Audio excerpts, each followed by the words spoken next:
Let's take a trip down memory lane to a time when Patrick Mahomes, the guy who could practically launch a pigskin into orbit, wasn't exactly the #1 choice on everyone's draft board. Back in 2017, when Mahomes was just a young prodigy out of Texas Tech, he didn't hear his name echoing through the hallowed halls of the NFL draft until the 10th pick. Yep, you heard that right, number 10. So gather around as we uncover why Patrick Mahomes wasn't the top dog, and which teams decided to skip the Mahomes magic in favor of other prospects. And beware, it's not black and white. Let's kick this off with pick number 1, Browns. The Cleveland Browns were in dire need of a quarterback during the 2017 NFL Draft. The thing is, that year's draft class didn't exactly offer a buffet of top-tier quarterback options. It was more like a sad little platter of cold leftovers. So what did the Browns do? They went for the best dish available on the entire menu, a defensive powerhouse named Myles Garrett, who's basically a quarterback's worst nightmare. You know what else would be an ultimate nightmare? You not knowing what's going on in the wild world of NFL because you didn't subscribe to my channel, so go hit that button. Fast forward a bit and Garrett turns into an absolute wrecking ball for the Browns, piling up an impressive 58.5 sacks and notching not 1 but 2 all-pro first-team nods in his first 5 seasons. Now, hindsight being 2020, if the Browns had a magic redo button, they might just swap in Patrick Mahomes without a second thought. But hey, no use crying over spilled milk, right? They still managed to snag one of the draft's crown jewels. Here's the kicker though, if you peek at the Browns quarterback lineup back then, you'd be met with a trio that makes you raise an eyebrow higher than Dwayne "The Rock" Johnson's iconic brow raise. Kevin Hogan, Cody Kessler, and Deshaun Kaiser, who they picked in the 2nd round that year, were the chosen ones to lead the charge. Yep, let that sink in. Then at pick number 2, we had the Chicago Bears. Their fans still let out collective groans when they recall how, at the number 2 spot, they snatched up Mitchell Trubisky, leaving everyone wondering if they accidentally tossed the playbook out the window. Trubisky went before both Patrick Mahomes and Deshaun Watson. Yep, the guys who've been rewriting the quarterback playbook with their own on-field antics. Trubisky seemed like the safe quarterback choice back then, the dependable kid who'd never miss a curfew. NFL.com's Lance Zierlein even thought he might be the second coming of Matthew Stafford. But reality check, Trubisky's tenure in Chicago ended up being more meh than magnificent. Sure, he notched a 29-21 record, but he was squarely stuck in the average starter category. Stats-wise, he completed around 64% of his throws for 3,536 yards, 21 touchdowns, and 12 interceptions in about 17 games before backing up the Bills. Meanwhile, Mahomes is pulling off football wizardry that makes Chicago's choice look like a missed touchdown pass. Bet the Bears have a few wistful what-ifs about that. At number 3, the San Francisco 49ers decided to trade down a notch with the Bears, landing Solomon Thomas. Now that sounds like a win-win, right? Except as it turns out, it's more like a meh win, because Thomas didn't exactly skyrocket to stardom. In fact, his performance has more closely resembled a fizzle than a sizzle, with a measly 9.5 career sacks spread over 5 seasons in the NFL. If you ask me, the 49ers probably have a few regrets. They could have scored much bigger with that 3rd pick, and Thomas, well, he's become more of a what could have been story than a game changer. Onward to pick number 4, where the Jacksonville Jaguars stepped up to the plate, and their choice? Leonard Fournette, a running back sensation fresh out of LSU. No head scratching here, it was a solid, respectable move that promised a boost to the Jags offense. Now, Jacksonville had Blake Bortles helming their quarterback position. Bortles had everyone talking with his early potential, delivering some eye-catching plays, but alas, his star power dwindled like a firework fading into the night sky after 4 seasons of highs and lows. Cue Fournette, he brought a dose of balance, giving the Jaguars a ground game to rely on as Bortles' shine dimmed.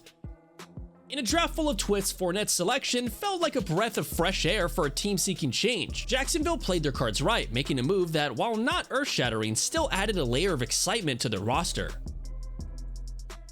And now let's talk number 5, where Tennessee Titans were in a full-blown receiver emergency. Their saving grace arrived in the form of Corey Davis, snatched from Western Michigan. Prior to Davis, the Titans receiver lineup read like a who's who of wait, who's that again? Rashard Matthews, Kendall Wright, Tajay Sharp, and Harry Douglas were manning the fort. In came Corey Davis, the receiver messiah meant to erase those forgettable names. But here's the kicker. Davis, while not fumbling the ball, also didn't light up the scoreboard. Standing tall at 6'3", he never hit the coveted 1,000-yard mark or racked up more than 5 touchdowns in any single season. Sure, he secured a comfy contract with the Jets in free agency, but he's been a more steady starter than standout star. Now let your imagination run wild. What if instead of Davis, the Titans had rolled the dice on Patrick Mahomes? The chaos and what ifs that would have ensued could have put a fireworks show to shame. But even worse than them were the Jets. Number 6 on the roster brings us to Jamal Adams, snagged by the New York Jets. Initially, he looked like the shining star of the 2017 draft class. Adams was a double-edged sword, excelling in both the box and coverage aspects, making him a Swiss Army knife of safeties. In his sophomore year, he wowed with 115 tackles, 3 forced fumbles, and an interception, earning an AP All-Pro nod. Plot twist alert, the Jets traded Adams to Seattle in 2020, a move that paid dividends. His coverage game seemed to dim with the Seahawks, shifting him into a more traditional box safety role. Still, his pass rushing remained strong, with 9.5 sacks in 2020. But wait, there's more. The 2021 season saw his sack stats drop to 0, and a calf injury benched him for 2022. Shockingly, all this transpired while he was a mere 26 at the NFL season start. Adams' career trajectory seems to be penning its own narrative, showing that age isn't always the defining factor in the league's game of twists and turns. Now let's cruise to the 7th spot, where the Los Angeles Chargers took a chance on Mike Williams, a wide receiver. His rookie season wasn't exactly a highlight reel, but hold on tight because things have shifted since then. Williams is transformed into a dependable go-to for the Chargers. He lit up the field with 10 touchdowns in his second year and notched 2 1,000-yard seasons to boot.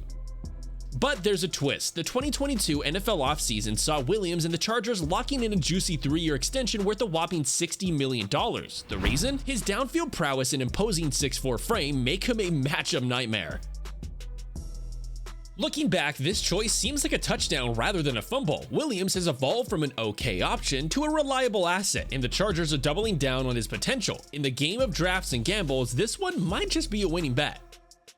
Skip ahead to pick number 8, where the Carolina Panthers had their turn, and boy did they pick a buzzworthy name. Christian McCaffrey, the Stanford sensation and Heisman finalist. The hype train was chugging along nicely as he entered the draft scene.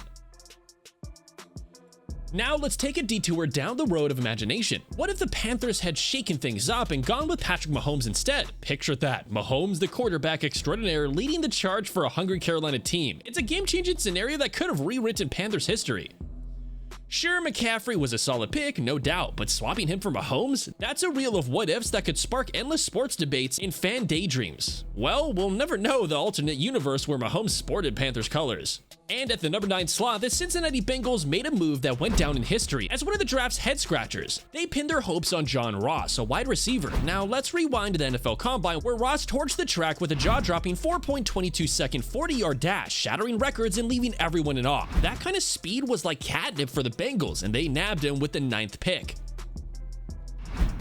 But alas, the script didn't play out as planned. Ross, despite his lightning-fast potential, never quite electrified the NFL. Over 5 years, he managed 62 receptions for 957 yards and 11 touchdowns, never cracking more than 506 yards in a single season. And now, at just 26, he's out of the NFL, leaving the future of his career in question. It's a tale of unrealized potential, a reminder that even the fastest wheels can hit some serious speed bumps on the path to NFL glory. And then after all that came Mahomes. And before I go into it, imagine Patrick Mahomes, the superstar quarterback, wearing a Saints jersey. Almost happened. So back in 2017, the Chiefs were originally way down the line with the 27th pick, but guess what? They traded their way up to number 10 with the Bills, giving up some picks in the process. And guess what again? It was a total game changer. Chiefs nabbed Mahomes, and you know the rest. He's a football wizard now. But hold up, if not for that trade, Sean Payton and the Saints were totally eyeing Mahomes. Imagine that, a twist in fate that could have put Mahomes in the Big Easy instead of KC. So there you have it, a draft saga with near misses, game-changing moves, and a what-if scenario that makes you wonder how different things could have been if not for those wild trades. Talking about wild things, take a look at the most inappropriate NFL moments right here.